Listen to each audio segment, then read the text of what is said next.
Eu vi as crianças brincando, contentes, sorrindo e cantando.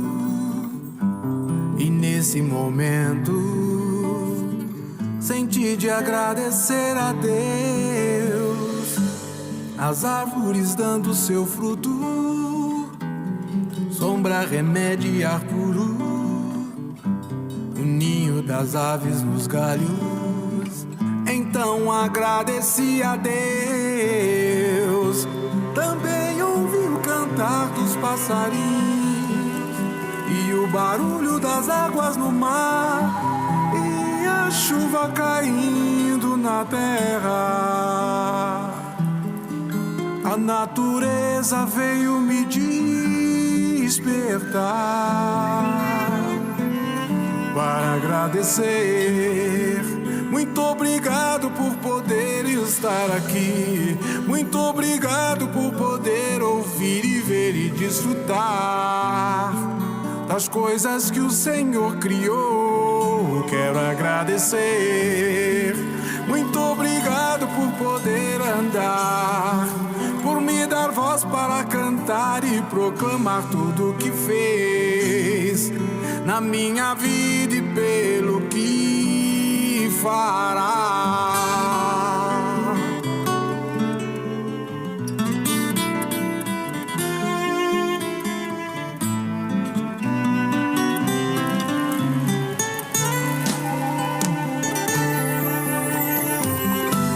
Eu vi as crianças brincando, contentes, sorrindo e cantando.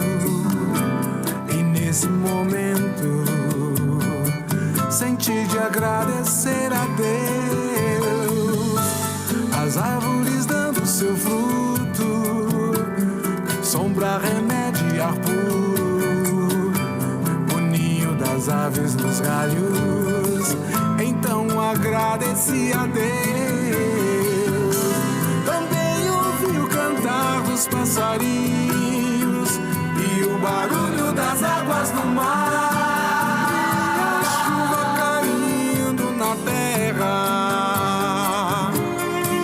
A natureza veio me despertar para agradecer. Muito obrigado por poder estar aqui. Muito obrigado por poder ouvir e ver e desfrutar das coisas que o Senhor criou. Quero agradecer. Muito obrigado por poder andar, por me dar voz para cantar e proclamar tudo o que fez na minha vida e pelo que fará. Quero agradecer. Muito obrigado por poder estar aqui.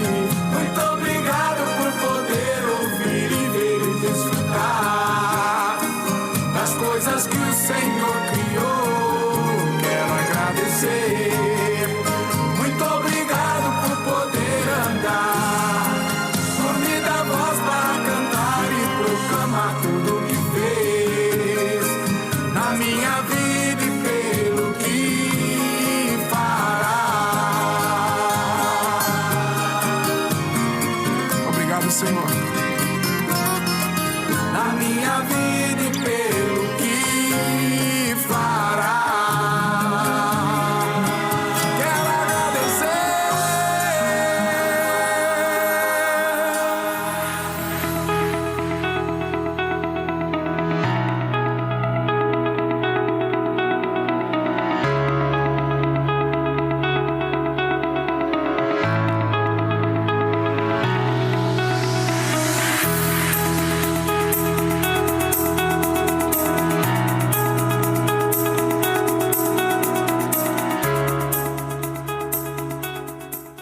Olá, queridos amigos e irmãos, recebam todos a graça e a paz do nosso Senhor e Salvador Jesus Cristo, o qual nos escolheu e nos abençoou e nos separou para ser o seu povo aqui nessa terra. A vocês todos, que Deus abençoe a sua vida, você que está conosco aqui em São Paulo, você que está conosco em qualquer estado desse Brasilzão, você que está também além das fronteiras da nossa nação, em qualquer lugar do mundo, que Deus abençoe a sua vida grandemente. Uma sexta-feira abençoada. Já começo aqui num tom de despedida, com muito pesar aqui no meu coração, de deixar na segunda-feira o nosso amigo e pastor Vanderlei Medeiros de volta a essa cadeira que ele só deixou para mim durante uma semana. Falou, vai lá, Ricardo, bate o pênalti no meu lugar, daqui a pouco eu volto para poder levantar a taça. Eu vim aqui, então, só cumprir essa minha nobre função de dar uma semana aí de descanso para o nosso amigo pastor Vander, e daqui a pouco ele está de volta. Você que está conosco, não se esqueça, essa semana toda estamos meditando sobre apresentarmos a Deus as nossas primícias consagradas, consagrando o nosso melhor para Deus. Essa é a ideia dessa semana, é com essa temática que a gente tem trabalhado a semana toda, e eu peço que você medite nisso, porque se você deseja receber de Deus tudo que Deus tem, eu sempre digo isso, é pela obra feita e pela obra futura. Deus já te entregou o seu melhor, você já tem o melhor, você já pode dizer para os quatro ventos que você recebeu de Deus o melhor de Deus. Quando Ele entrega o seu filho unigênito, Ele está entregando o melhor dele para você. E tem promessas de vida, promessas para ser realizadas nessa vida e promessas futuras que você pode desfrutar também e participar delas. Mas faça sempre o seu melhor também, entregando o melhor do seu dia, o melhor do seu tempo, o seu melhor pensamento, a sua melhor concentração.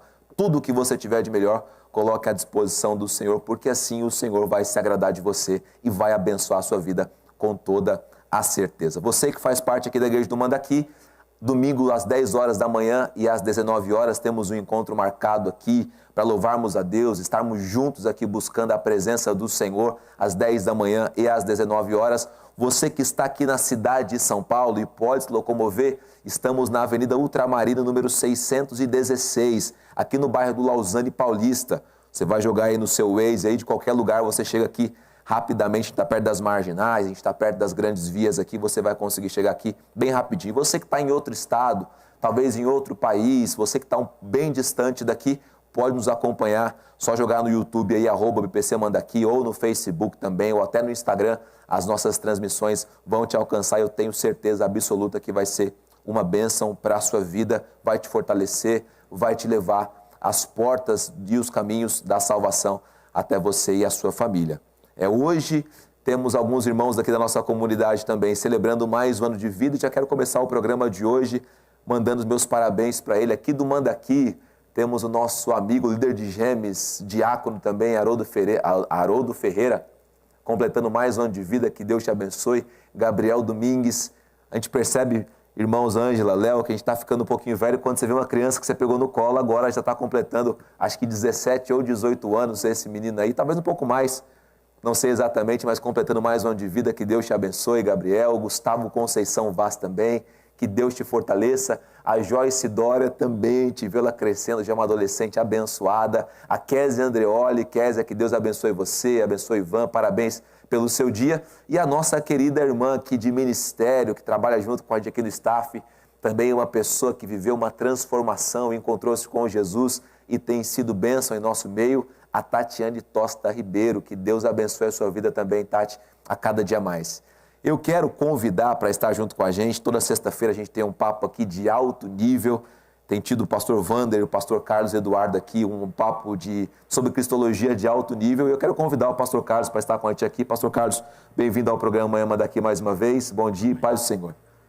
Bom dia, graça e paz do Senhor Jesus, pastor Ricardo, a irmã Ângela que está dirigindo o programa, a nossa equipe técnica preciosa. Na pessoa do Léo, né? No Léo, né? A equipe técnica que é o Léo. A equipe técnica que é o Léo.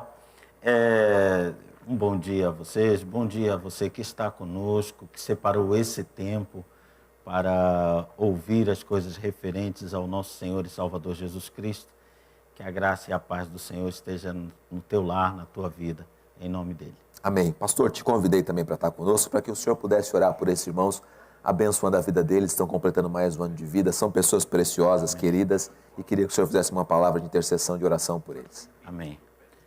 Vamos orar. Senhor, nós com alegria, Senhor, colocamos a nossa vida diante do Teu altar. Amém. Porque, Senhor, não se trata de conhecimento, Senhor, intelectual. Não se trata, Senhor, de algo abstrato. Se trata, Senhor, de uma vida, Senhor, que o Senhor transformou, que é a nossa vida, que o Senhor enriqueceu, que o Senhor abençoou. Sobre a nossa vida o Senhor lançou, como acaba de dizer o pastor Ricardo, Senhor, a Tua grande bênção, que é o Teu Filho, Senhor, nosso Senhor e Salvador Jesus Cristo. Amém, Jesus. Agora nós invocamos em nome dEle, Senhor, que estas pessoas que foram citadas, Pai, e outras que estão aniversariando nesta data, recebam, Senhor, da Tua parte agora, Senhor, a bênção, Pai, que eles tanto esperam, Pai, para a continuidade das suas vidas, Pai. Sim, Deus. Ó Deus, abençoa-os. Abençoa-os ricamente, Pai, com Tua graça, com Tua misericórdia, com o derramamento do Teu amor. Abençoa, Senhor, que eles entendam, Pai, o Teu propósito em suas vidas, que eles se deixem guiar, Senhor, pela Tua boa mão, Senhor. Que, ó Deus querido, Tu vais abrindo, Senhor, os seus caminhos, Senhor. Vá clareando, Senhor, o seu entendimento a cada dia, a cada momento das suas vidas. Também te pedimos, Senhor, por aquele que, por acaso, Senhor, nesta manhã, está desorientado, Senhor, na sua vida, está buscando algo, Senhor, transformador na sua existência. Que este canal, Senhor, traga a ele nesta manhã a paz que ele tanto procura, Senhor, e que ele, ó Pai querido, em Jesus Cristo, encontre, Senhor, esta paz. Nós te agradecemos por isso, em nome do Senhor Jesus. Amém e amém. Amém. Graças a Deus. Louvado seja o nosso Senhor Jesus. Pastor Carlos, a Ângela me disse assim, ó, Ricardo, hoje você é o cara que vai colocar o pastor Carlos em apuros com as suas perguntas. Meu Deus! Eu falei a Ângela, já que é assim, vamos começar então com tudo. Estamos pensando sobre a figura e a pessoa de Jesus Cristo, né? Que é a figura e a pessoa mais importante em toda a história da humanidade. Vamos falar um pouquinho hoje sobre o nascimento de Jesus, sobre as questões do nascimento virginal, da maculação ou imaculação pelo fato de ter nascido de mulher, falar tudo isso. Mas antes de entrar nesse assunto, só para a gente aquecer aqui o clima, pastor Carlos, eu li durante muito tempo e eu entendo dessa maneira e gostaria que o senhor comentasse um pouquinho com os irmãos, já convidar você que está aí em casa a participar com a gente através do Facebook, YouTube, mande os seus questionamentos, mande as suas perguntas, mande as suas colocações, que a gente vai discutir aqui junto, tá bom? É um livre pensamento aqui mesmo, você pode ficar à vontade para participar. Sobre a questão hermenêutica de Jesus, ele é realmente a chave que faz a compreensão de toda a Escritura, de Gênesis 1 até o Apocalipse 22? Sim, nós viemos tratando disso, nós viemos conversando com o pastor Vanderlei, agora nessa continuidade contigo, nós viemos tratando dessa centralidade de Jesus. Certo. Ele é a interpretação, ele é a hermenêutica bíblica, porque todas as coisas, apenas para citar um versículo, vamos citar os iniciais do livro de João, do Evangelho de João, o verso 3 principalmente, é nele que se concentram todas as coisas, porque elas foram feitas por ele e para ele. Então, a interpretação da história da humanidade, ela se dá pela pessoa do Senhor Jesus Cristo. Tanto como causa, né, porque sem a intervenção do Senhor Jesus Cristo, não haveria, penso eu, sequer a criação da humanidade. A humanidade foi criada em função de, previamente, ele ter se dado como sacrifício, é o que está nas Escrituras. E quanto o propósito da humanidade, nós não vagamos no espaço. Sim. Acho interessante uma frase de um filme que marcou época, que foi o Forrest Gump, aquele rapaz meio abobalhado, e ao final ele usa uma expressão que seria a condição humana sem essa presença de Jesus Cristo. Ele diz, eu não sei se estamos vagando ou se há algum propósito para a nossa existência. E eu assisto essa cena, já assisti algumas vezes, e fico pensando, realmente, a pessoa que não teve um encontro com Jesus, essa pergunta para ela... Continua pairando. É um questionamento, né, que se prorroga, sim, porque é nele que nós entendemos que há um propósito para a nossa vida e que ela não encerra de maneira alguma com a morte física. E é uma pergunta, pastor Carlos, cíclica, né? Porque você preenche a sua vida com alguma coisa, arruma um emprego novo, arruma uma namorada, você casa, você compra alguma coisa e aquilo te dá um preenchimento momentâneo. Mas depois essa pergunta volta a ecoar na sua cabeça, né? Será que esse é o meu propósito de vida? Conquistar, crescer, fazer alguma coisa? Ou será que tem ainda alguma coisa a mais? Sim, porque enquanto estamos realizando coisas, né, estamos poupando nosso entendimento de reflexões mais profundas. Verdade. E o grande objetivo de tantas e tantas vidas, e a pessoa nem percebe que está fazendo isso, é impedir-se de pensar. Por isso, à noite, quando a pessoa é mais dada à reflexão, porque diminui o seu ritmo de atividades, é um momento mais propenso para ela refletir sobre a vida.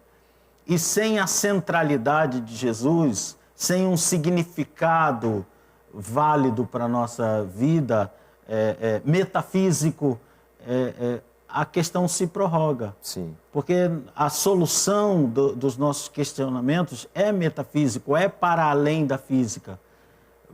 Quando nós olhamos o que é físico, nós percebemos um ponto final na morte. Exatamente. Então, se não houver uma resposta para além da morte, não ficaremos satisfeitos jamais com tudo que façamos aqui.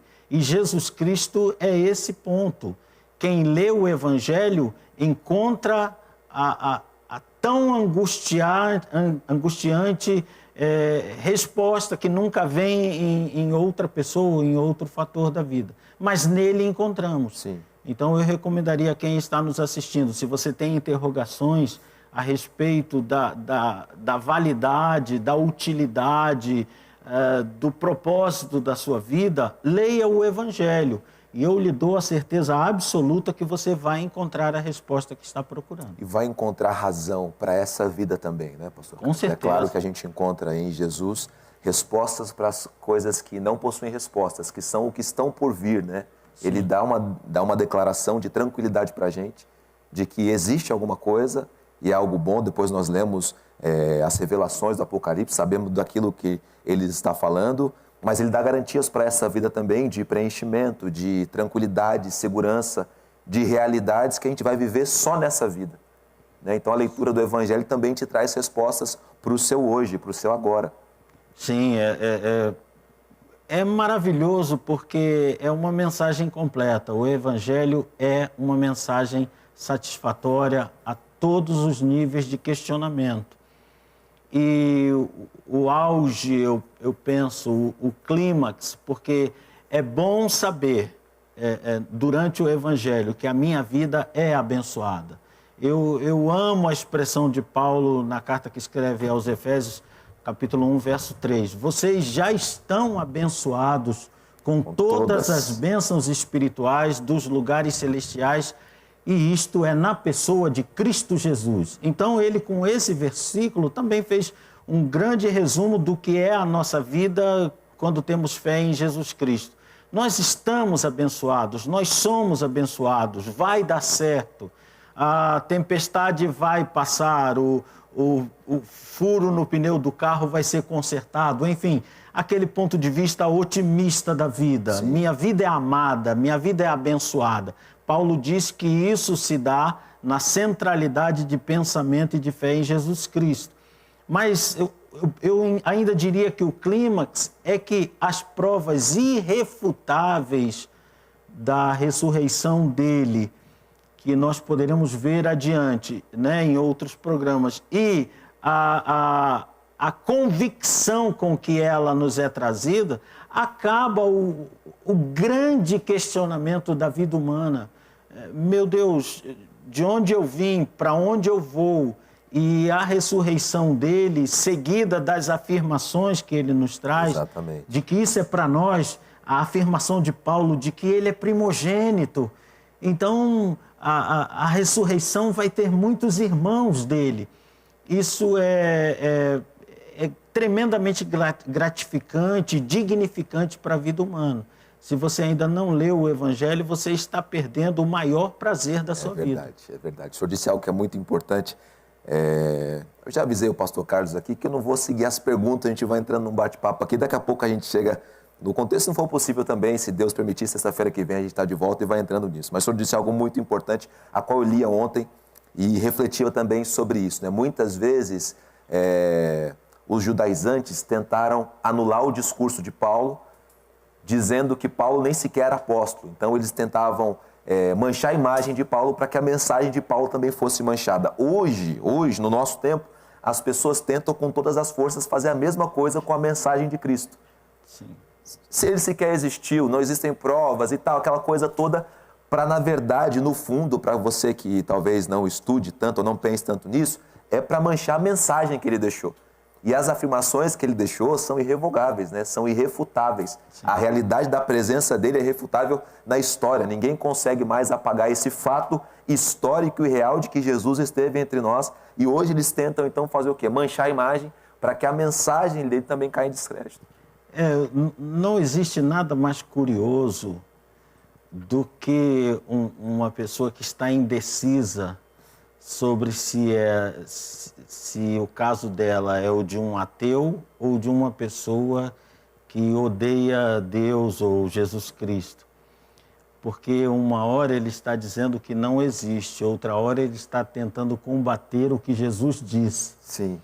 Ora, se ele não existe, por que essa pessoa está se dando ao trabalho de combater o que ele diz? Exatamente. Né? Se ele não existe, por que ele é tão odiável? Por que essa necessidade de combater a existência de quem não existiu? É porque as provas estão aí. Essa pessoa muito real, ela marcou a história, e não marcou a história dos religiosos, como se costuma dizer, não marcou a história dos fanáticos, dos que creem, marcou a história do mundo, marcou a história de Roma, marcou o comportamento humano. Sim. Deu a grande arrancada de valorização da mulher. O Evangelho de Jesus Cristo valoriza grandemente a pessoa feminina. Ela é vista no Evangelho como uma participante que tem o seu lugar e que merece o seu crédito. Então, como combater a transformação de uma sociedade com uma simples tentativa de argumentação? Exatamente. A sociedade está transformada, você vai combater isso também? Como combater uma transformação, eu diria, mundial através de uma única mensagem, se ela nem sequer existe? Ela não existe, então você está se esforçando para quê?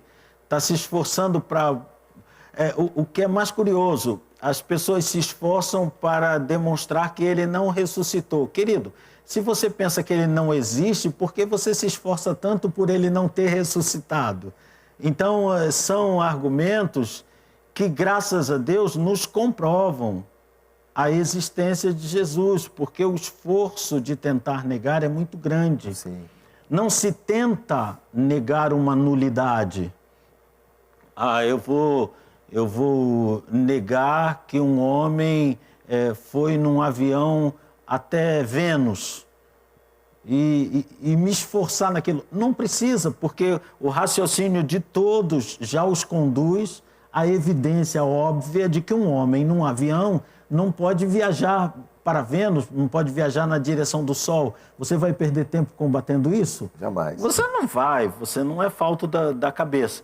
Então, se a pessoa está com um combate tão feroz a Jesus, é porque não é uma história qualquer. Exatamente. É uma história que marcou, que começou, e agora a gente volta talvez para o nosso eixo aqui, que começou de uma forma diferente das outras histórias. Mas eu quero buscar aqui nos evangelhos e ouvir o que o senhor tem a dizer sobre isso. O evangelho de Mateus registra isso, o evangelho de Lucas também registra isso. Mateus capítulo 1, verso de número 18, diz que o nascimento de Jesus Cristo foi assim. É esse evangelista contando a história do nascimento. Maria, sua mãe, estava comprometida para casar com José. Mas antes de se unirem, ela se achou grávida pelo Espírito Santo. E aí depois tem uma história toda discorrendo sobre o fato acontecido, né? E no Evangelho de Lucas diz que No 6º mês, o anjo Gabriel, no verso 26, capítulo 1, verso 26, o anjo Gabriel foi enviado por Deus a uma cidade da Galiléia chamada Nazaré. Uma virgem que estava comprometida a casar com um homem da casa de Davi, cujo nome era José.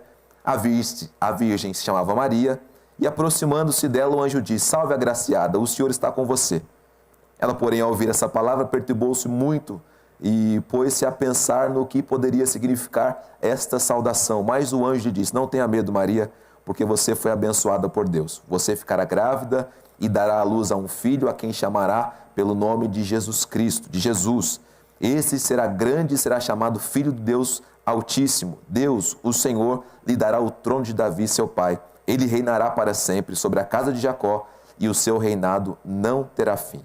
E aí ela pergunta ao anjo como isso vai acontecer, e o anjo explica no verso 36, o Espírito Santo virá sobre você, e o poder do Altíssimo a envolverá com sua sombra, por isso também o ente santo que há de nascer será chamado de Filho de Deus. O fato, pastor, do nascimento de Jesus ter sido de uma maneira diferente de todos os outros nascimentos, traz alguma comprovação sobre a sua condição de filho de Deus? Sim, nós começamos essa análise lá em Gênesis 3,15, quando Deus, contrariamente ao que é toda a narrativa do Velho Testamento, dando uma determinação à serpente, trazendo uma palavra de condenação à serpente, ele diz à serpente que haverá inimizade para com a mulher e que a semente da mulher pisará a cabeça da serpente. Que ele, ali se deve traduzir por ele, o que é a serpente da mulher, pisará a cabeça da serpente e esta lhe morderá o calcanhar. Então, se nós lêssemos isso e não houvesse uma sequência, não daríamos tanto a importância a ele ter selecionado a semente da mulher. Porque quem dá semente no Velho Testamento é o homem. Sim. As narrativas são todas masculinas. Mas há uma promessa de alguém que vai pisar a cabeça da serpente, identificada de imediato como Satanás, será a semente da mulher. Então, tudo mais que acontece na Bíblia vem nesse sentido, passa por esse sentido. A promessa à descendência de Abraão, as promessas à descendência de Davi, que vão ser citadas em Mateus e em Lucas. Sim. Eles são citados ali porque há uma promessa para eles, A tua descendência, Deus diz a Abraão. E Paulo vai interpretar de uma maneira brilhante. Ele escreve: Deus não diz a Abraão aos teus descendentes, mas ao teu descendente, a um. E da mesma forma ele diz a Davi: o teu descendente se assentará sobre o trono.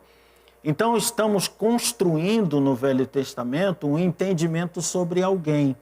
E esse entendimento se aprofunda até chegar em Daniel com a ideia de um ungido, com um Machia.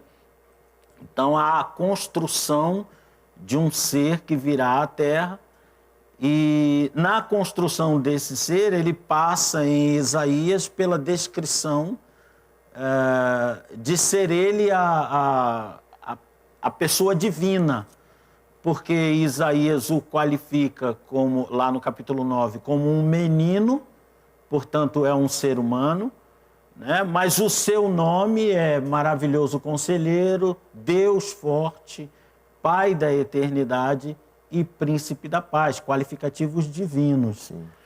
Então há essa construção de divindade, e o mesmo Isaías vai dizer que é uma virgem que vai conceber. E a tão debatida palavra virgem, que na língua hebraica teria um significado de moça nova, mas na tradução já da Septuaginta do Velho Testamento e depois na interpretação de Mateus, ela é virgem, é uma moça virgem, né, que não conheceu o homem. A palavra partenos, lá no grego, ela obriga a entender que esta mulher não conheceu o homem, é o que ela está dizendo em Lucas. Não como disse o Papa anterior a este, né, duas vezes anterior, né, antes do João Paulo II. O anterior, perdão, depois de João Paulo II. Ele, em seu livro, ele interpreta que Maria está dizendo que não conhecerá homem. É estranho um homem tão letrado não compreender que o verbo não está no futuro. Sim. Ele está no presente, eu não conheço, eu sou virgem. Então, toda essa construção traz para uma concepção virgem e traz para uma pessoa descrita com atributos divinos. Então, quem crê na deidade de Jesus e no parto virginal, no nascimento, na gestação virginal, não o parto virginal, mas a gestação virginal, quem crê nisso não pegou um fio solto. Há uma construção que é muito, muito solidificada. Sim, não é mística, né? Não é mística, não é uma interpretação nossa. É que não há outra interpretação possível. Né? O que é dito a José e o que é dito a Maria não nos dá outra interpretação. Exatamente. Não, a gente considerou que ele fosse um Deus entre nós, a gente considerou que ele fosse filho de Deus. Não, há um anjo dizendo que o que está gerado nela não é humano, é do Espírito Santo. Sim. Há um anjo dizendo para José que não a abandone, porque ali não houve participação humana, não houve traição, ali é algo gerado pelo Espírito Santo. E os dois nomes que são dados, Emanuel, que é Deus conosco, e Yeshua, que é Deus salva, são nomes que trazem interpretação também para esse lado de deidade. E que vai se configurar na vida inteira de Jesus. Exatamente. Também. Então, há toda uma construção, não é um achismo nosso. Há uma construção nas Escrituras, desde Gênesis 3,15 até Apocalipse 22. Ou seja, a Bíblia inteira constrói na nossa mente a ideia de uma gestação em estado de virgindade e de que essa gestação foi a de um Deus que se fez carne. E o fato dela ter sido engravidada, ou se achar grávida pelo Espírito Santo, torna Jesus, então, não uma semente corruptível, como se acreditou, muitas interpretações falam isso, que após a promessa de Gênesis 3,15, foi-se, então, se esperando que aquilo, ao próximo homem que nascesse, fosse aquele que iria esmagar a cabeça de Satanás, mas não aconteceu nem no próximo, e aí foi gerando toda uma história, né, de esperança no povo de Israel, para que chegasse aquele que seria o descendente da mulher que esmagaria, mas a concepção não do sêmen humano, mas da virgem. Isso faz de Jesus um ser diferenciado, pastor? Sim, é claro que o Senhor Jesus, ele passou pelo corpo humano de Maria. Então, não é o fato somente de ele não ter sido de semente humana, é que ele não é de semente humana porque foi gerado pelo Espírito Santo.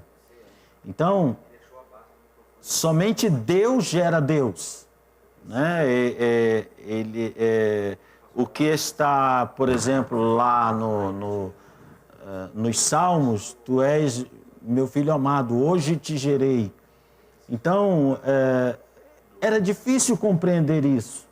Agora nós temos a história completa, nós temos a argumentação fechada. Sim. A Bíblia argumentou e fechou a argumentação. Os profetas não tinham essa argumentação, então eles foram escrevendo pela fé.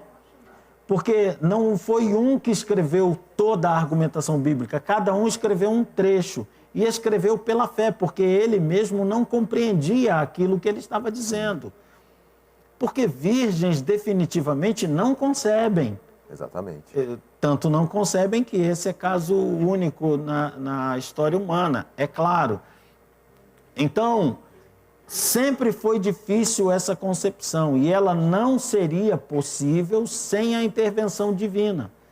Então, ele é diferente de todo homem neste aspecto? Sim, mas no aspecto de que quando tomou a forma humana, ele foi gestado em um corpo humano, isso também é verdadeiro e o torna 100% humano também. Né? Então, mas, desculpa cortar o seu raciocínio, pastor, mas o fato dele não possuir sobre si o pecado original, né, que vem através da concepção homem e mulher, traz a ele não a função divina, mas traz a ele a concepção de divindade. A condição de imaculado. Imaculado, desculpa essa palavra. Porque a mácula estava na transmissão de humanidade homem e mulher. E se desse a transmissão de homem e mulher, como encontrar pureza? Exatamente. Penso que é este o teu ponto e este é o ponto verdadeiro. Ele não é concepção de homem e mulher. Ele é concepção do Espírito Santo numa mulher. O Espírito Santo colocou Jesus em Maria. Exatamente. Ele não concebeu como uma seita coloca de uma maneira até curiosa, né? Uma seita que é uma das grandes do mundo, em quantidade de adeptos, ela coloca Jesus como filho de Maria e Deus, resultado de uma coabitação de Deus com Maria. E essa religião quer chamar-se cristã. Então ele coloca uma crença que é totalmente grega. Sim. Jesus seria um semideus grego. Exatamente. Né? Fruto de um Deus que resolveu coabitar com uma mulher. E esta seita é uma das 3 maiores dos Estados Unidos. E ela concebe que Jesus é filho de um relacionamento marital entre Deus e Maria. O que não é o fato. O Espírito Santo não coabitou com Maria. Ele colocou Jesus no ventre de Maria. Porque eu toquei nesse ponto, pastor, e frisei esse ponto, e até fui buscando, o senhor foi trazendo informações super importantes sobre isso, enriquecedoras, porque depois, lá na frente, o fato dele se entregar, né, ganha validade. Sim. Né? Porque lá na frente, quando Jesus ele é crucificado, ele entrega a vida dele em nosso favor, isso ganha validade, tanto para o judeu quanto para o gentio. Né? Na cabeça do judeu, o sacrifício, né, só era aceito de animais puros, imaculados, né, para propiciação de pecados.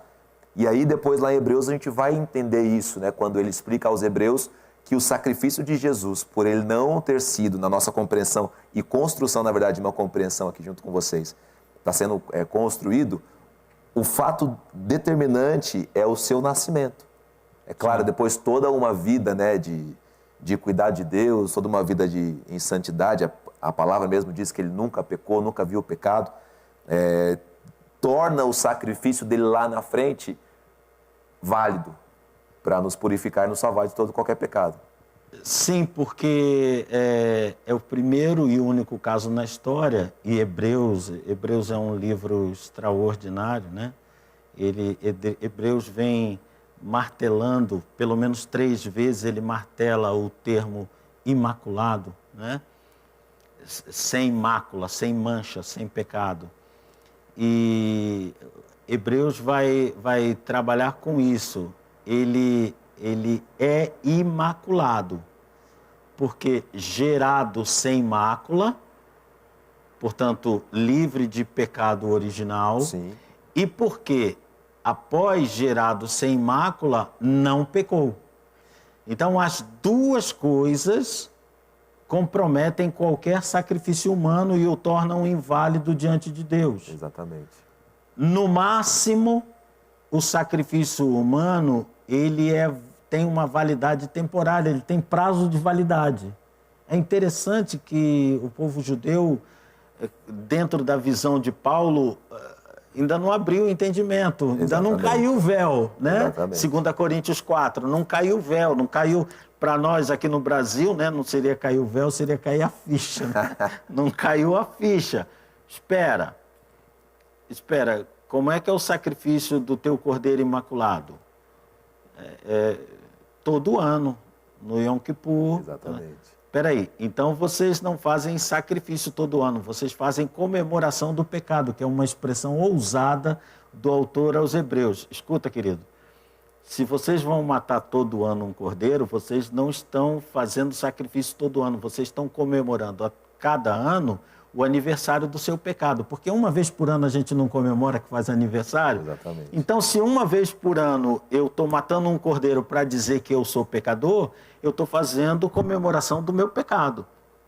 Não, Jesus veio para de uma vez dizer para mim, você é pecador, está perdoado do seu pecado original e do que comete, está convocado a resistir ao pecado, fugir do pecado, e resistir ao diabo, e está avisado profeticamente de que um dia seu corpo vai ser transformado, e hoje esse corpo, a quem é permitido não pecar, será concedido a impossibilidade de pecar. Glória a Deus por isso. Então, é uma mensagem fechada. O evangelho é muito simples. Muito simples. Muito simples. Isso é verdade. Glória a Deus por isso. Pastor Carlos Eduardo, um homem de mente privilegiado aqui, explica pra gente como é que o cristão lida. É claro, a gente tem muito aparato bíblico e teológico para falar sobre o nascimento de Jesus, sobre as questões que permearam o seu nascimento, as questões históricas, as questões proféticas, tudo isso a palavra dá muita base para a gente. Eu creio que os irmãos têm esse conhecimento, detêm esse conhecimento e têm acesso a esse conhecimento.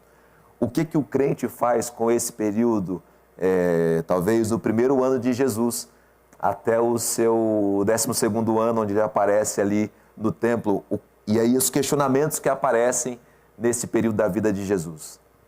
Sim, é interessante a gente ver, eu já vi cada teoria, pastor Ricardo, né?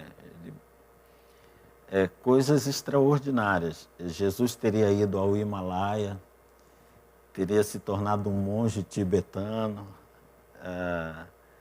teria ido ao Egito aprender mistérios nas pirâmides. E são coisas que uma pessoa não pode estar falando sério. Sim. Né? Um judeu de uma família judaica tradicional, né, vivendo uma realidade que, como nós dissemos, está toda estruturada dentro da palavra de Deus, com propósitos, indo ao Himalaia. Não, a explicação é muito mais simples do que isso.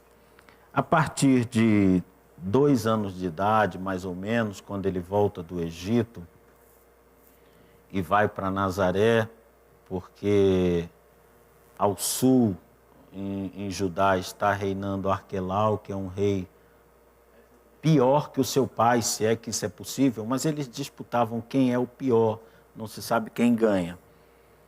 Então José é orientado por um mensageiro de Deus a ir morar ao norte, onde o governo não faz caso, né, de Messias, nem de nada disso. Mas Arquelau fazia caso e mandava matar, como seu pai mandou matar. Sim. Então, ele vai morar em Nazaré. E ali nós perdemos um relato sequencial até 13 anos. A explicação é muito simples. Repare que Marcos entra o seu evangelho direto no ministério de Jesus. Sim. João traz uma mensagem metafísica no capítulo 1 e a partir do capítulo 2 ele entra direto no ministério de Jesus com o relato do primeiro sinal de Jesus em Caná da Galileia. Sim. Mateus faz a mesma coisa. Ele vem os capítulos 1 e 2 tratando da infância de Jesus, primeira infância, e no capítulo 3 ele entra direto na mensagem de João Batista. Lucas faz a mesma coisa com uma ressalva, uma única ressalva depois do período de 2 anos, que é a vida de Jesus, Jesus ter sido perdido por seus pais no capítulo 2 e no capítulo 3, ele já traz Jesus com cerca de 30 anos, nas palavras de Lucas, e o começo do seu ministério. Por que isso? Porque a Bíblia não quer escrever curiosidades. A Bíblia tem um propósito, e esse propósito é falar do ministério salvífico de Jesus Cristo. Esse ministério salvífico inicia, e os evangelhos são muito claros em relação a isso, com o seu batismo. O seu batismo se dá aos seus 30 anos. Para o judeu, isso tinha todo o significado, porque a palavra de um homem era abalizada, ele era recebido em sinédrio, ele tinha autoridade familiar, ele tinha independência dos seus pais com 30 anos de idade. Sim. Com esta idade, Jesus inicia o seu ministério em Caná da Galileia. Pouco antes, ele chama seus discípulos. No final do capítulo 1 de João, ele está arregimentando discípulos e já vai para Caná da Galileia com 4 discípulos, pelo menos. Então, o interesse do Evangelho é falar do ministério de Jesus.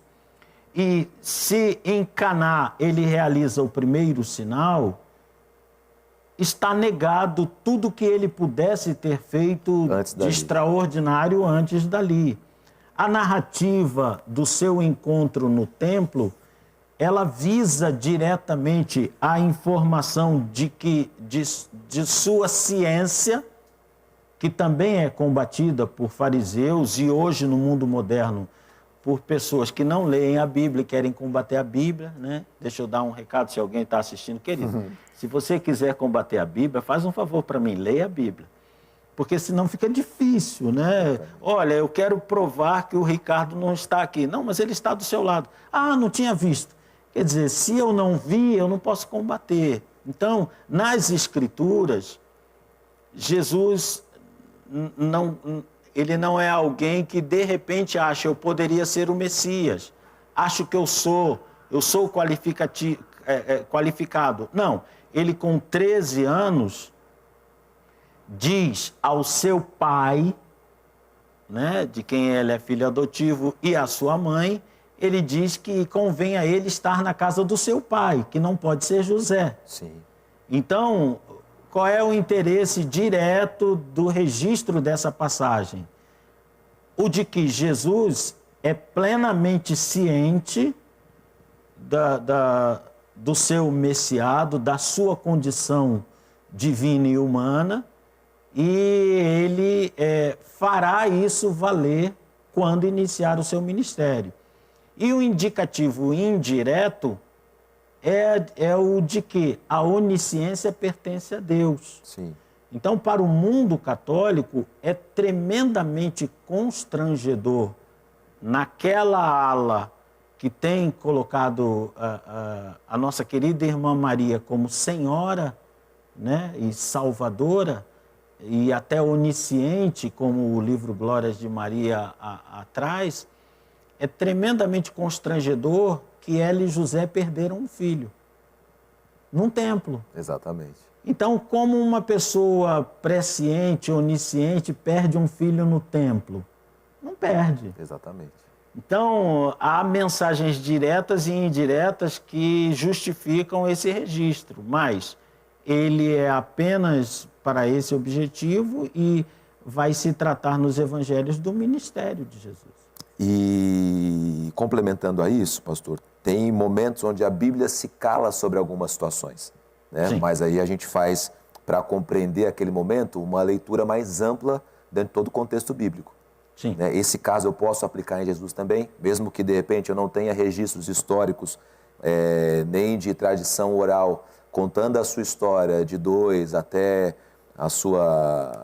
os 30 anos de idade, quando ele começa o seu ministério. Se eu olhar todo o contexto, eu vou entender qual que é a realidade dele ali? Sim. Bom, há um fato também que eu não narrei, é de que o material em que se escrevia era caro, de difícil acesso. Então, muitas vezes até se tinha o material e se raspava aquele material para escrever algo mais importante em cima, porque era muito caro e muito raro. Então, um aspecto humano fora do contexto espiritual que nós estamos analisando, sim, é que os autores não tinham material para ficar gastando com curiosidades. Eles tinham que escrever aquilo que era fundamental, que era essencial ser passado adiante. Sim. E não havia nada de fundamental numa vida que transcorreu muito bem resumida por Lucas. A última informação sobre Jesus antes do seu ministério é: ele era submisso aos seus pais em tudo. É a informação que nós temos. Sim. Ela nos basta. Não há necessidade de saber. Eu fico curioso? Claro que sim. Claro. Mas eu tenho convicção de que não há ministério ali? Claro que sim. Houve obra salvífica ali? Não. Não. Houve sinais? Não. Houve ensinamentos? Não. Então, Eduardo, você gostaria de saber apenas por curiosidade? Claro que sim. Todos nós temos curiosidade. Mas a Bíblia não foi escrita para satisfazer curiosidades. Exatamente. Né? Então, a construção da Bíblia, se no restante da Bíblia eu encontrasse fatos desnecessários, até causaria alguma polêmica. Sim. Mas não, percebo que cada informação na Bíblia é fundamental. O que a gente pode falar, talvez, sem errar desse período, é que ele era um judeu comum, de Sim. classe baixa e que vivia debaixo da submissão aos pais. Sim. Né? Não é um judeu estudado nas sinagogas, nem sob nenhum tutor, né? Como foi o apóstolo Paulo e como foram outros judeus. Ele era um judeu de classe baixa, que talvez estudasse a sua própria Torá, né? Tem um livro muito antigo que fala a Bíblia que Jesus lia, fugiu agora o nome do autor, mas que fala que Jesus, ali ele dá a entender, e pelas citações de Jesus também nos evangelhos, que Jesus se privou à leitura da Torá, que era o que ele tinha de acesso ao conhecimento. Não pode dizer isso assim meio que sem errar, pastor? Não, eu penso assim, pensamento meu, pastor Ricardo, o judeu, ele tem uma recomendação lá em Deuteronômio 4, a partir do 4, 5 e 6, ele tem uma recomendação de estudo da Torá desde criança. Sim. O pai é obrigado a trazer esse estudo. Claro que ele traz esse estudo, no caso do Novo Testamento, levando a família à sinagoga, sendo que o menino, o homem, por menor que fosse, ele poderia participar de alguma forma do aprendizado a partir de 4 anos dentro da sua casa e depois dos 13 anos na sinagoga. Ele podia aprender. A mulher tinha que ficar do lado de fora, ouvindo apenas, mas sem participar ali diretamente, sem argumentar. O homem podia argumentar. E o jovem podia participar desses eventos e até argumentar a partir de 13 anos de idade. É isso que nós temos em Lucas. É importante esse registro também por isso. O acesso de Jesus à argumentação é surpreendente, porque o que ele deveria ter de informação até ali era muito pouco para ele questionar rabinos. Exatamente. E os seus pais o encontram questionando rabinos. Então, ele tinha, de fato, essa exclusividade em sua vida. Ele é o Filho de Deus. Exatamente. Então, ele está questionando sobre as coisas do seu Deus que os rabinos tinham dificuldade de lhe explicar.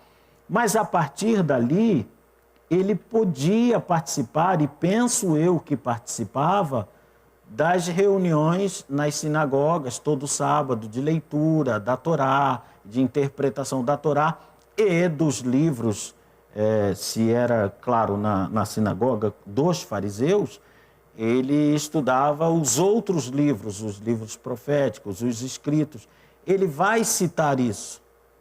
ele já começa citando isso para Satanás. Ele cita a Torá para Satanás. Sim. Então, ele tinha essa capacidade sobre-humana e ele estudava a Torá. Mas nada disso constitui ministério. Nós temos o fato de que ele teve uma infância como todo e qualquer garoto, acompanhado de seus outros irmãos. Eu só defendo um outro prisma. Há alguns autores que tentam humanizar demais Jesus, né? E colocá-lo com fraquezas juvenis, né?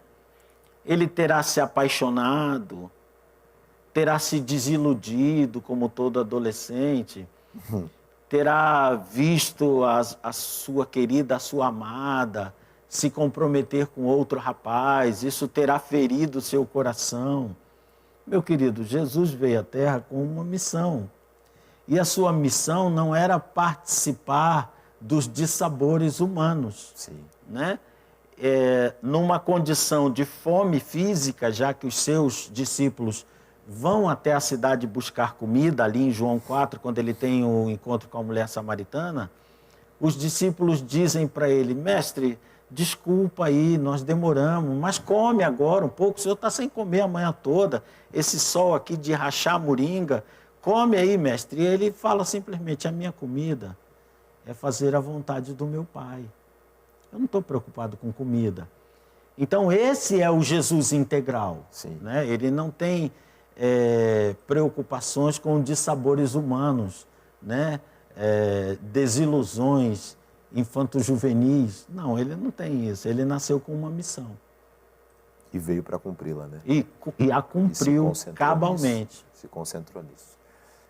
A gente tem alguns minutinhos antes do intervalo, mas dá para a gente adiantar esse intervalo aqui, Ângela, para a gente dar uma olhadinha no bico aqui, e daqui a pouco a gente volta pensando mais sobre Jesus, sobre essa construção do nosso pensamento, sobre esse Jesus que é fato, é real, é histórico, é humano, e daqui a pouco a gente vai ver também um pouquinho desse Jesus divino e quanto essa humanidade interfere na nossa vida e quanto a sua divindade também interfere na nossa vida. Um minutinho, você não sai daí, daqui a pouco a gente já volta.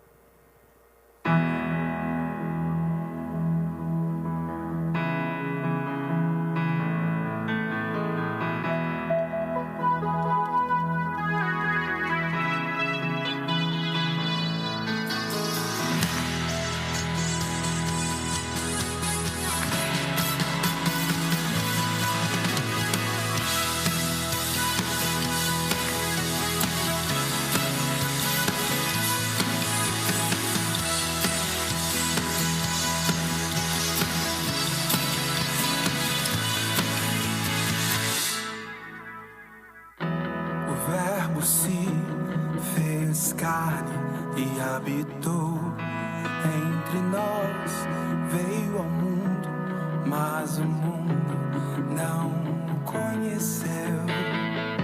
Se esvaziou de sua glória, tornou-se servo e se humilhou.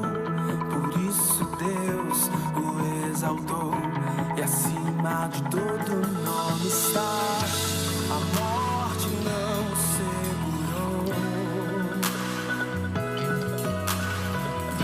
pois nele havia todo algum. Ressuscitou em corpo e alma e me fez um filho seu. Ele é o visível do invisível, o primeiro de toda a criação. Ele é a estrela da manhã e um dia vem pra me buscar. Ele era antes de tudo, tudo foi feito para ele. Seja a glória, a honra e o louvor para aquele que me salvou. O Verbo se fez carne e habitou entre nós, veio ao mundo,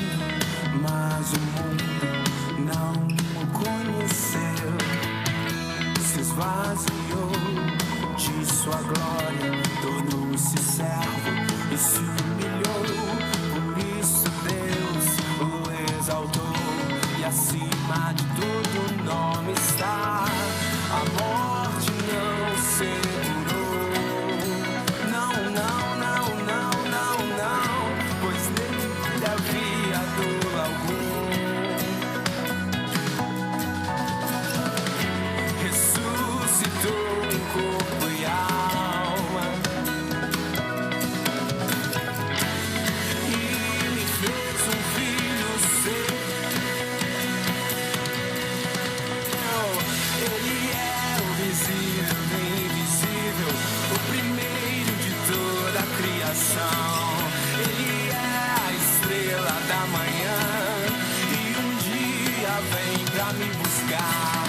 Ele era antes de tudo, tudo foi feito para ele. Seja a glória, a honra e o louvor para aquele que me salvou. Ele é o visível do invisível, o primeiro de toda a criação. Ele é a estrela da manhã e um dia vem, vem, vem, vem, vem. Ele era antes de tudo, tudo foi feito para ele. Seja a glória, a honra e o louvor para aquele que me salvou.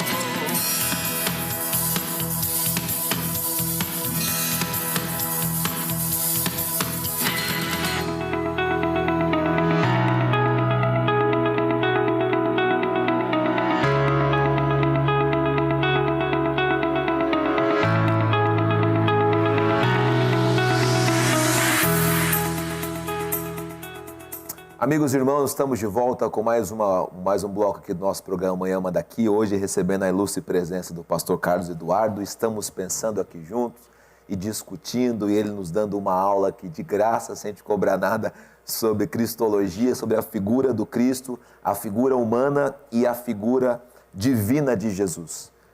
De conhecimento geral, né, de conhecimento de quase todo mundo, que existe um pensamento nesse sentido dentro da mitologia grega, né? Do homem-deus, do semideus, do deus-homem. Quanto que esse pensamento, pastor Carlos Eduardo, impactou o pensamento não do judeu, né? Talvez não do judeu, mas do nosso pensamento ocidental aqui. Quanto que esse pensamento grego que foi trazido e é trazido muito para a gente, faz a gente ter dúvidas e ter uma dificuldade de entendimento da pessoa de Jesus quando a gente compreende nas Escrituras Sagradas, dizendo ele foi 100% homem, ele foi 100% Deus. Quanto que o pensamento grego, nesse sentido da sua mitologia, interfere e atrapalha a gente no pensamento de Jesus? A cultura grega, ela é apontada por alguns eruditos como sendo o grande adversário histórico do cristianismo. Não é apontado nem o mundo romano, nem a filosofia posterior, mas a cultura grega, que tentou de diversas formas desconstruir o judaísmo, né? E nós vamos encontrar a expressão máxima disso em Antíoco Epifânio, que precisava de uma sociedade helenizada e encontrou no judaísmo uma resistência feroz. Então ele impôs a cultura helênica aos judeus a preço de assassínio de muitas pessoas. Ele impôs isso, a cultura helênica foi imposta. É claro que quando você convive com algo, quando algo é imposto, você indiretamente recebe traços daquilo e é difícil filtrar. Sim. Né? Tudo aquilo que nós recebemos é difícil filtrar e ter um posicionamento esclarecido. Então, desde o judaísmo há essa invasão do helenismo, há essa guerra de culturas. E no cristianismo, o cristianismo vai encontrar o helenismo no auge. Sim. O helenismo ele é tão forte que ele subjuga o mundo romano. Os romanos conquistaram geopoliticamente a Grécia e o mundo grego, mas a cultura grega conquistou o mundo romano. Então, quando Jesus nasce, e depois de 30 anos, quando ele começa seu ministério, a cultura grega estava no auge. E uma prova inequívoca disso é que o Novo Testamento é escrito em grego. Exatamente. Então, a cultura grega, ela é muito forte. Como é que eu associo o escrever em grego, mas não a metafísica grega, as divindades gregas? Como é que eu associo isso? Foi muito difícil. E como é que chega somente a literatura e não chega esse pensamento, né? Vamos escrever em grego, mas a partir do quê? A partir dos filósofos, a partir do pensamento mitológico? Olha, veja a dificuldade. Nós usamos hoje a palavra hermenêutica.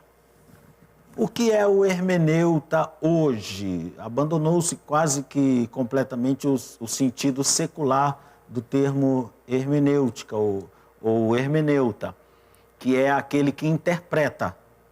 É só isso, hermeneuta é aquele que junta subsídios para a melhor interpretação. O resumo de hermenêutica é esse. Agora, hermenêutica vem de Hermes, o deus grego da interpretação. Exatamente. Apologética vem de Apolo, o deus grego da defesa. Então, o nosso mundo cristão está servido de palavras, recheado de palavras que vieram das divindades gregas. É claro que quando eu falo hoje hermenêutica, eu não estou fazendo nenhuma homenagem a Hermes. Eu não estou, mas alguém pode fazer.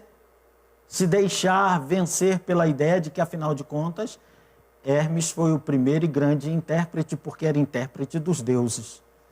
Então, a questão está muito bem descrita no Novo Testamento todo, e Paulo faz, por exemplo, uma análise disso. Analisai tudo, provai tudo, né, e retende o bem. Então, eu pego das culturas aquilo que me ajuda no entendimento do cristianismo, sem pegar as crenças que essa cultura possa querer me transmitir. Então, houve uma dificuldade muito grande nos primeiros anos. Nós vamos ter um segundo período do Evangelho, dos pais da igreja, que é um período que podemos chamar de apologética, mas engana-se quem pensa que a apologética começou no segundo período, no segundo século ou terceiro século. Paulo faz apologética. Paulo faz apologética pregando em Atenas. Exatamente. Ele vai ali dizer, olha, eu passei pelos templos de vocês, eu cheguei a duas conclusões. E Paulo era brilhante, se eu vivesse com Paulo, eu ia viver tirando o chapéu. Dizendo, rapaz, você é muito usado por Deus, não é possível. Então ele chega no templo e ele fala, olha, eu reparei duas coisas aqui no templo de vocês. Uma, vocês creem a beça, hein? Parabéns, vocês creem muito, têm fé. Agora, eu encontrei ali um lugar vazio para um Deus. Rapaz, vocês não queiram saber a coincidência. É desse Deus aí que eu prego. Então ele foi brilhante, porque já que eles não conheciam aquele Deus, ouvir falar daquele Deus era obrigatório. Então todo mundo sentou. Com certeza. Tá, então se você vai contar de um Deus que a gente confessou, quando a gente pôs o lugar vazio e confessou que não conhece, você está dizendo que é esse que você prega, somos obrigados a sentar e te ouvir. Sim. Então, o ponto de vista cristão é esse. Nós temos a essência. Então, não vamos deixar nos comprometer por aquilo que vem de influência do mundo grego. Mas o mundo grego acabou, infelizmente, vencendo a igreja por 17 séculos. 17 séculos. De autoria grega grande parte do que o catolicismo romano, oficializado no IV século, através de Teodósio, lá em 383 da nossa era. Ele oficializou a igreja, a religião do Império Romano, e essa religião, curiosamente, ganha o nome de Igreja Católica Apostólica Romana, e não Católica Apostólica Cristã. Ela não tinha se originado em Roma, então não tinha por que ser chamada romana, né? Mas isso são outros 500, é outra história. Mas ali, quando ele oficializou,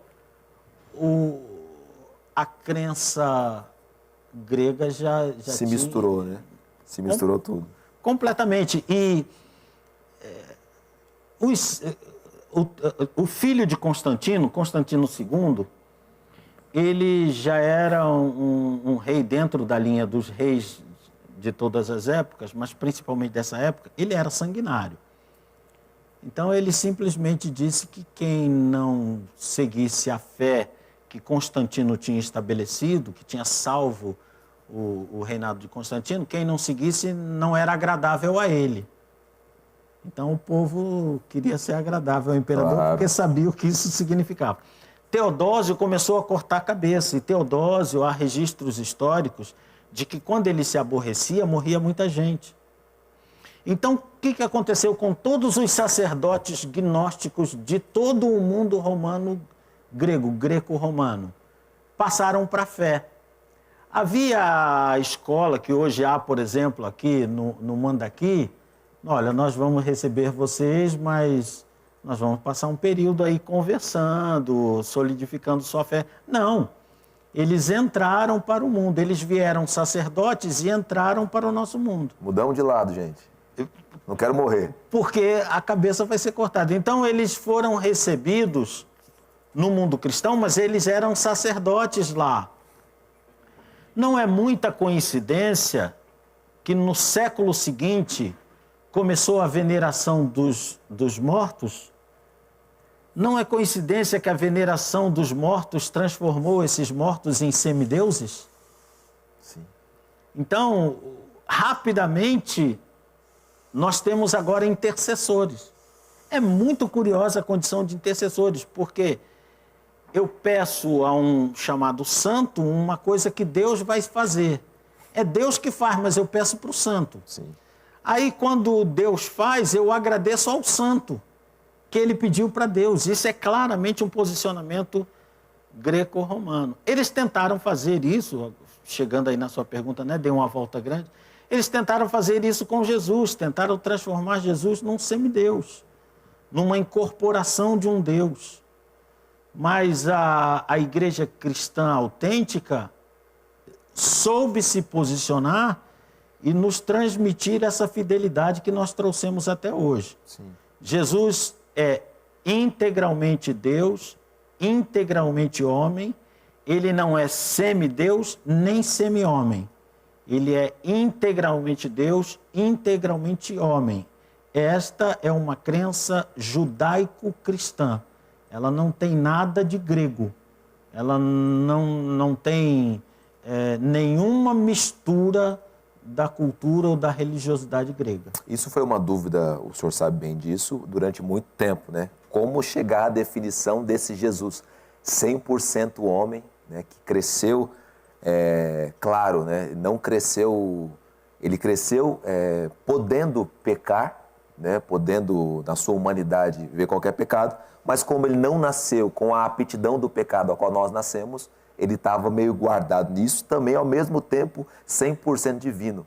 Porque você pega um cristão de hoje em dia que quer discutir questões assim, eles falam assim, mas Jesus não sabia muito bem todas as coisas, como é que ele pode ser 100% Deus se tinha coisas que ele não sabia, que ele dizia que estava reservado ao Pai?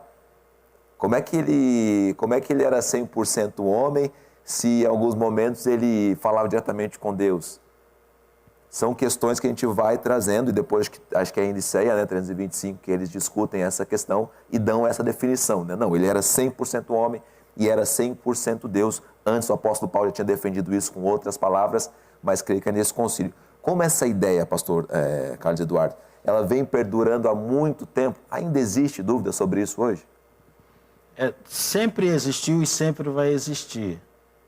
Porque o nosso posicionamento, ele é delimitado pelas Escrituras.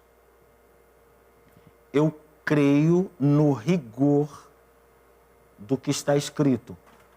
Isso me torna um biblicista e um literalista. É assim que eu me classifico. Sim. Me classifico desde criança, desde que entendo essas duas palavras. Eu sou biblicista e literalista. Estou bem acompanhado, porque Jesus é biblicista e literalista, né? Mestre, quais são os maiores mandamentos? O que está na tua escritura? Como que está escrito? Então, Jesus é biblicista e literalista. Paulo é biblicista e literalista. Eu entrando nessa lista aí, eu sou uma formiga de... É humilde, né? Você é humilde, né? Porque eu... Jesus, Paulo e Carlos Eduardo. E Carlos Eduardo, olha a humildade desse homem. Não, eu sou biblicista e literalista, porque o meu Senhor e Salvador é biblicista e literalista. O Espírito Santo é biblicista e literalista. Ele inspirou a Bíblia. Sim. Ele não deixou homem nenhum dizer essa parte aqui é minha. Ele mandou Pedro, mandou Paulo deixar bem claro. Quem inspirou as Escrituras integralmente foi o Espírito Santo. Nenhum homem interpretou nenhuma parte disso aí, diz Pedro. É tudo interpretação do Espírito Santo. Então, penso que quem quer para si a honra de ser autor único da Escritura é um biblicista e é um literalista. Então, se nós somos isto, a nossa pauta está dentro do que a interpretação caiba. Não dá para ficar fora de uma linha da interpretação. Posso garantir que é o único terreno seguro, uma vez que aquilo que aconteceu com Jesus não é humano. Paulo define como insensatez e ou para hebreu e para grego. Sim. Né? Ele diz, não tenta entender isso aí por filosofia judaica ou grega, não vai dar certo. Jesus, para alguns deles, para os hebreus, é um fracote. Para os gregos, ele é doido. Então, você não tenta interpretar, não vai dar certo. Então, eu sou biblicista e literalista. Cabe a interpretação de totalmente Deus nas Escrituras? Sim, plenamente, perfeitamente. Há uma construção muito longa sobre isso. Ele é perfeitamente homem? Há uma construção muito longa sobre isso. Ele é semideus? Não, de forma nenhuma. Ele rejeita essa ideia. Ele rejeita isso. Ele diz, eu e o Pai somos um. Ele não diz, eu sou metade e o Pai é outra metade. Nós somos uma laranja que casou. Não, ele não diz isso. Ele diz, eu sou a parte da laranja que é o Pai e o Pai é a parte da laranja que sou eu. Nós somos uma laranja inteira e misturada. Nós somos um copo d'água. Ali foi derramado meio de cada um, agora tenta separar. Então ele, claro que grosseiramente falando, ele dá uma ideia não de metades individualizadas, não. Ele dá a ideia de um inteiro. É dentro da Bíblia que eu tenho que me pautar. Todo fracasso que eu vejo na fé é o daquelas pessoas que questionaram a Bíblia.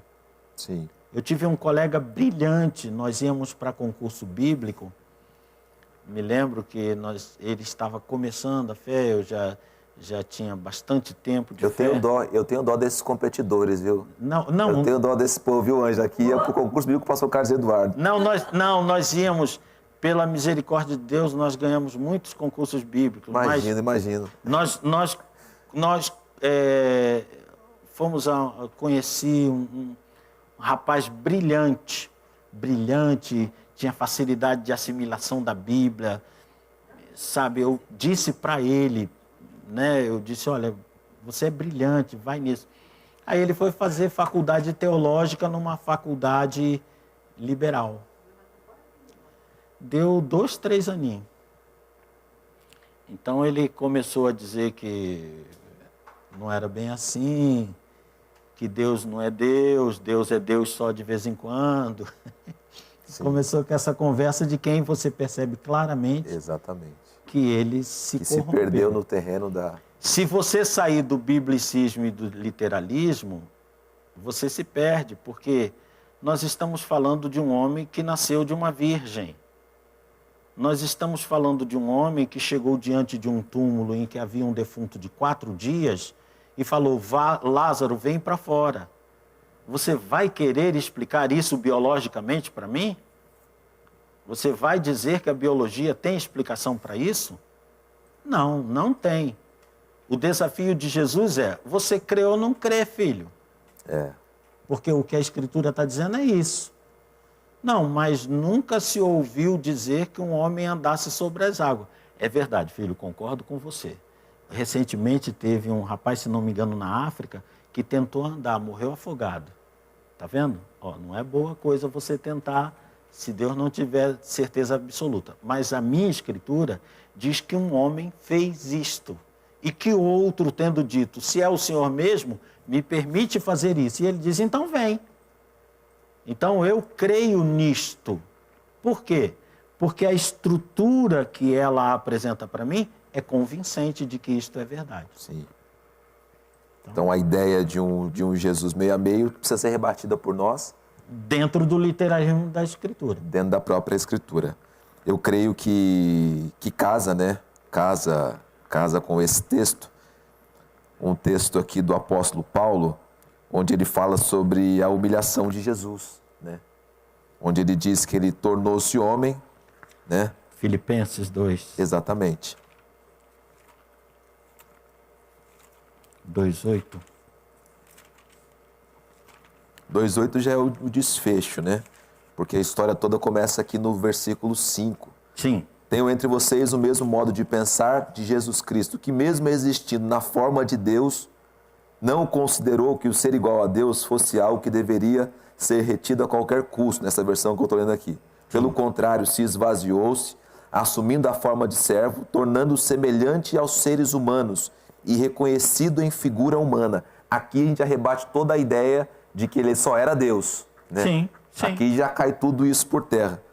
E se humilhou, tornando-se obediente até a morte e morte de cruz. Por isso Deus o exaltou sobremaneira e lhe deu o nome que está acima de todo nome, para que ao nome de Jesus se dobre todo o joelho nos céus, na terra e debaixo da terra, e toda língua confesse que Jesus Cristo é Senhor, para a glória de Deus Pai. Uma pergunta que eu tenho certeza que tem irmãos que têm.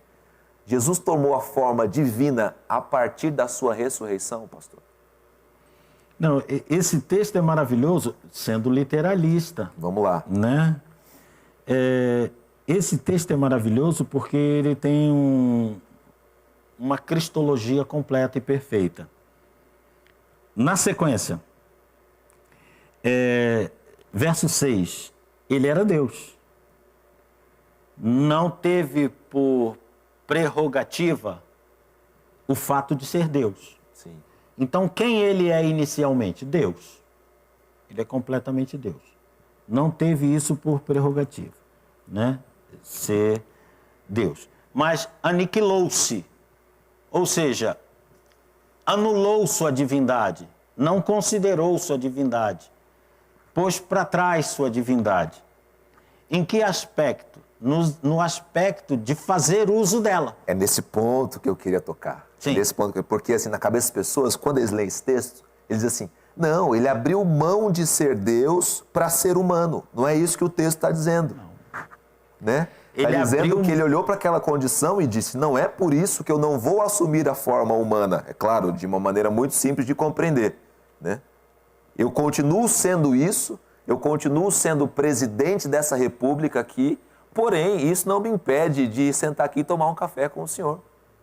Não perdi a minha condição, mas submeti-me à humildade de sentar aqui e tomar um café. Quando o presidente da nossa república, se ele entra por essa porta aqui para participar de um debate teológico com o pastor Ricardo, ele é um convidado? Sim. Sim. Mas ele deixou de ser o presidente da república? Não. Não.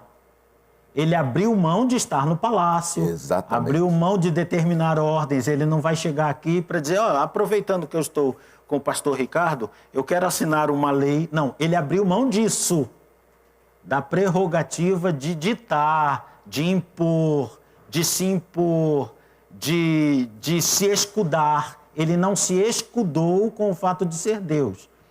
Não, eu não vou ser homem, mas impossibilitado de ser Deus, o que seria uma condição divina. Abro mão dessa condição. Serei homem para sentir dor, né? Então, abro mão da condição, não do que eu sou. Nós abrimos mão do que fazemos, não do que somos. Sim. Se para ele aniquilar a condição de Deus, ele teria que morrer como Deus e nascer como homem. Sim. Teria que ser isso. Aí não seria o Espírito Santo que o colocaria na barriga de Maria, podia ser José mesmo.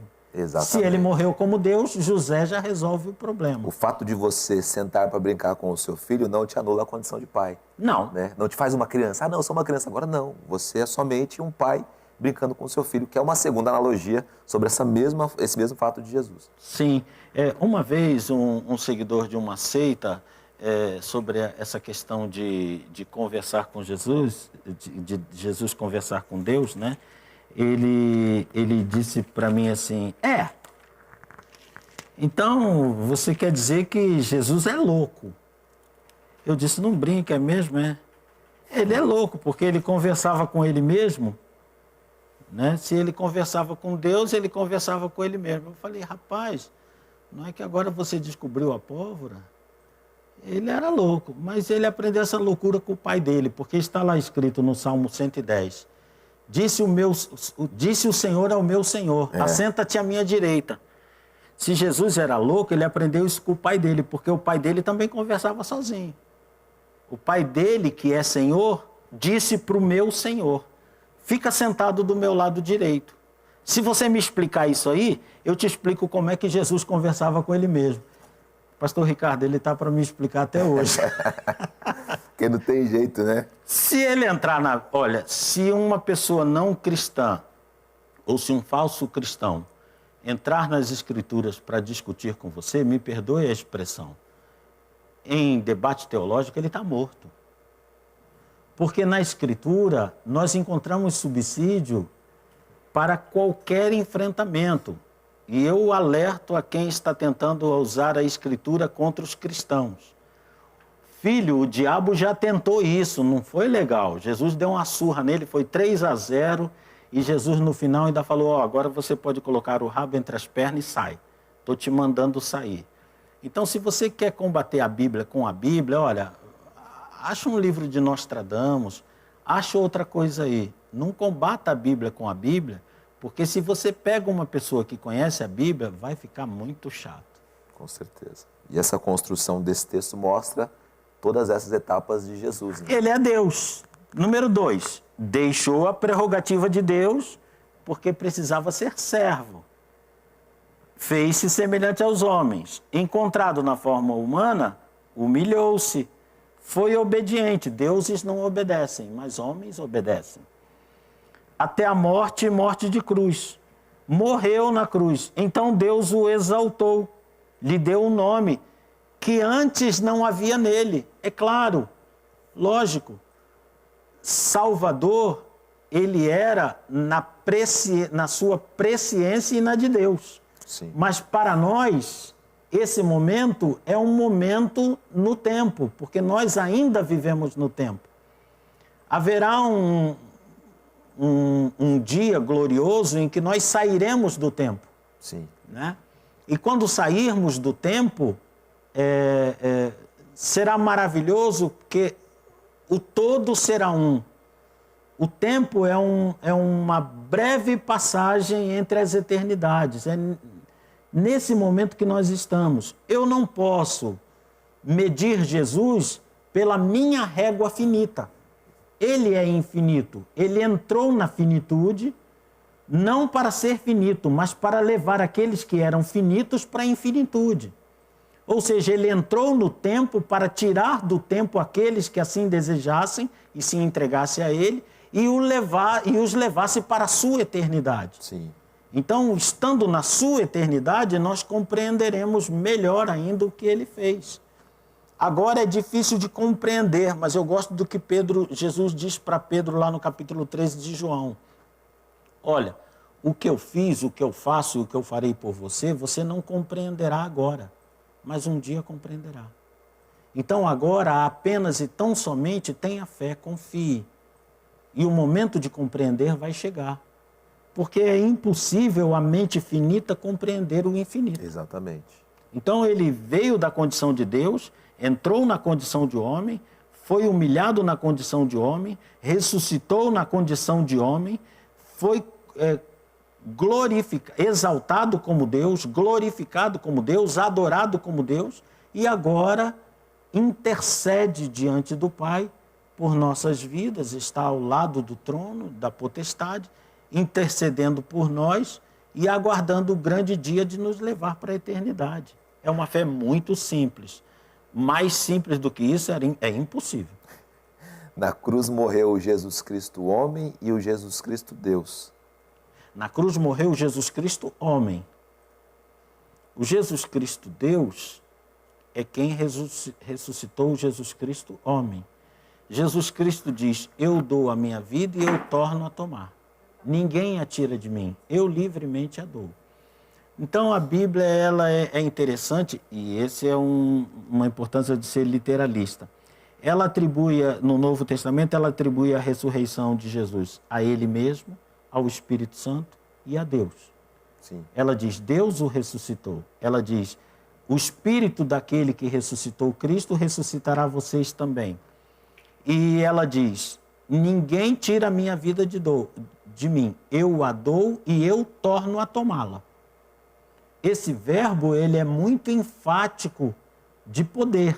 Claro. Eu dou e eu torno a tomar. O Jesus Cristo homem morreu na cruz. É o Jesus Cristo homem de quem Maria é mãe. Veja que a Bíblia chama Maria, só existe uma expressão de Maria em relação à maternidade. Ela está no capítulo 2 de João, na festa de Caná. Ele diz que foram convidados os discípulos e a mãe de Jesus. Méter é a palavra que está ali. A mãe de Jesus. Então, esse é a qualificação dela. Então, Jesus Cristo homem nasceu de Maria e morreu na cruz. Jesus Cristo Deus é eterno e não pode morrer. A morte não pôde reter o corpo físico de Jesus, porque ele é espiritualmente o autor da vida. A morte física não pode reter quem é o autor da vida. Se ele é quem concedeu a vida para os outros, tanto mais para si mesmo. Sim. Então, isto é o que a Bíblia me pauta. Eu sou obrigado a estar dentro desse limite. Não posso sair desse limite para outra interpretação que não esta. Pastor Eduardo, é difícil de entender, querido. É mais difícil de entender fora disso. Porque dentro disso eu tenho o apoio da Bíblia. E fora disso eu não tenho apoio nenhum. Eu tenho só a minha imaginação da mente. Exatamente, exatamente. Pastorzão, muito obrigado por esse tempo. Eu tenho certeza absoluta que você foi enriquecido hoje. O seu horizonte, o seu entendimento bíblico, ele deu uma ampliada bem grande. Você conseguiu pensar em coisas que são fundamentais para a nossa fé, né, pastor Carlos? Essas situações são questões centrais da fé. São questões importantíssimas.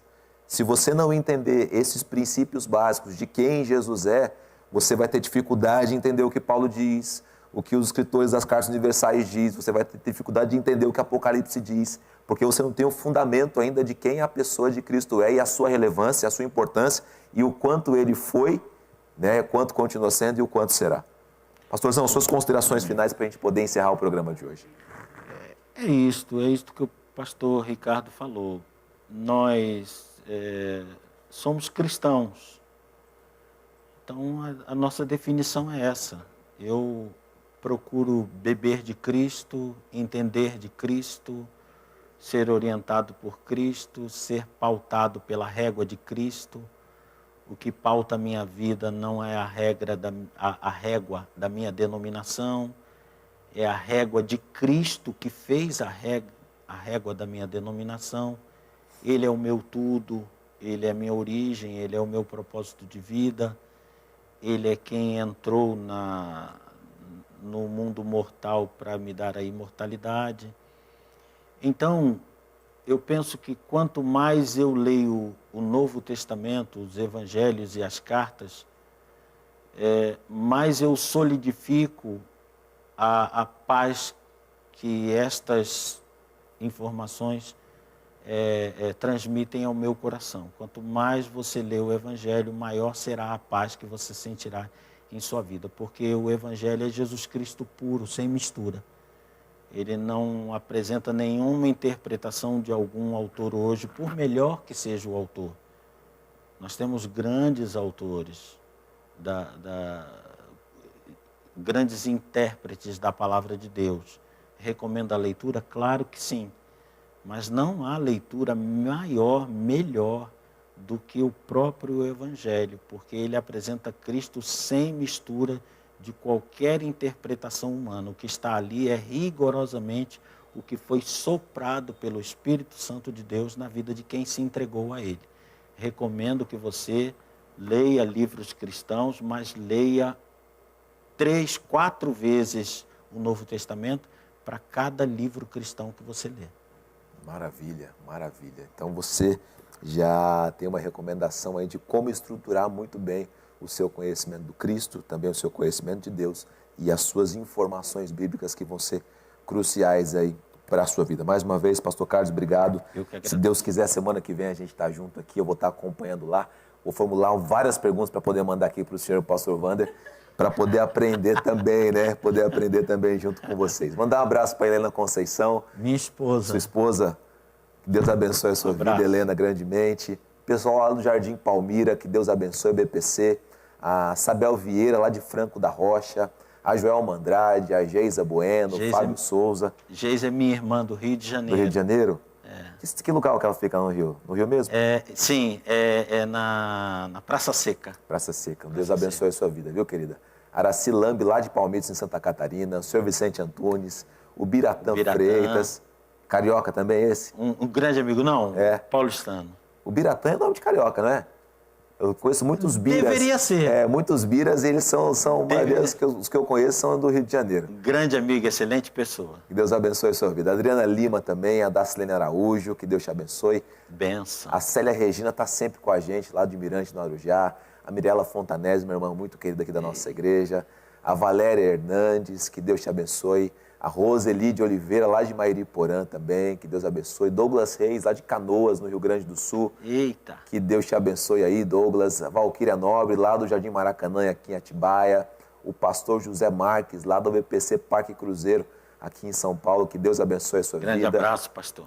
A Inês Giuriati, também lá de Chapecó, da nossa igreja, lá de Chapecó, Santa Catarina. Que Deus te abençoe. E a todos vocês que estiveram conosco nas redes sociais, também através da Netfé. Que Deus abençoe grandemente a sua vida. Semana que vem a gente está recebendo a Maire Jane, membro da UBPC lá de Beberibe, no Recife. Eita. Esteve mandando um monte de mensagem para a gente essa semana aqui, né, a Maire? Filha da missionária Jane Simplício, do pastor também, Simplício. Que Deus abençoe a sua vida. Segunda-feira, Maire, você não vai ter a honra e a oportunidade de me ter aqui, mas você vai ter o pastor Wanderlei Medeiros, que com certeza é melhor do que eu nesse ofício. E o programa vai ser muito melhor pela presença dele aqui e sua também. Você que está nos assistindo aí, os pastores, os irmãos, o pastor Carlos Eduardo tem um ministério de ensino tremendo, um ministério de itinerância tremenda, é pregador, faz conferência, faz palestra, tira dúvida, discute com... Discute não é a boa palavra, né? Mas debate com aqueles que querem enfraquecer a nossa fé. Então, ele está com a sua agenda aberta, posso dizer assim, pastor? Sim. Como que as pessoas te encontram para te convidar para ir às igrejas, pastor? Eu fiquei até de trazer, eu espero que na sexta-feira que vem eu traga, vou trazer as informações a meu respeito, telefone, WhatsApp, Face, Instagram. Já colocaram, né? Já foi no... Põe de novo aí, Ângela, se é possível, por favor. Se tiver, porque agora eu estou encaminhando filiação a uma igreja local. Isso é muito importante. Local, né? E conversei já com o pastor Sênio e estamos encaminhando aí. Eu sei dizer que é uma igreja maravilhosa, abençoadora demais. E nós estamos encaminhando, no momento certo nós vamos falar, mas eu gosto muito de palestrar, palestro em muitas áreas, mas pela misericórdia de Deus me especializei em escatologia, em vivência humana, né, em apologética, hermenêutica, bibliologia, umas 5, 6 matérias, né, mas dou palestra sobre outras. Então, se você me convidar, vai fazer a alegria eterna de um homem que tudo que pediu para Deus na vida foi poder aplicar o conhecimento da Escritura para outras pessoas. Maravilha. Se tem questões difíceis a serem respondidas aí, o pastor Carlos Eduardo é a pessoa certa para poder responder. Alguma, né? O que a gente não souber, a gente fala, ó, vai no pastor tal. Exatamente. É Seducar21 o Instagram dele. Seducar21. Tá certo? Você lá manda um DM para ele, lá manda uma mensagem no inbox, ele vai te responder, tenho certeza que vai te abençoar. A gente vai ficando por aqui e se Deus, como eu disse, quiser e permitir, a gente volta na semana que vem. Forte abraço para você e até mais. Forte abraço.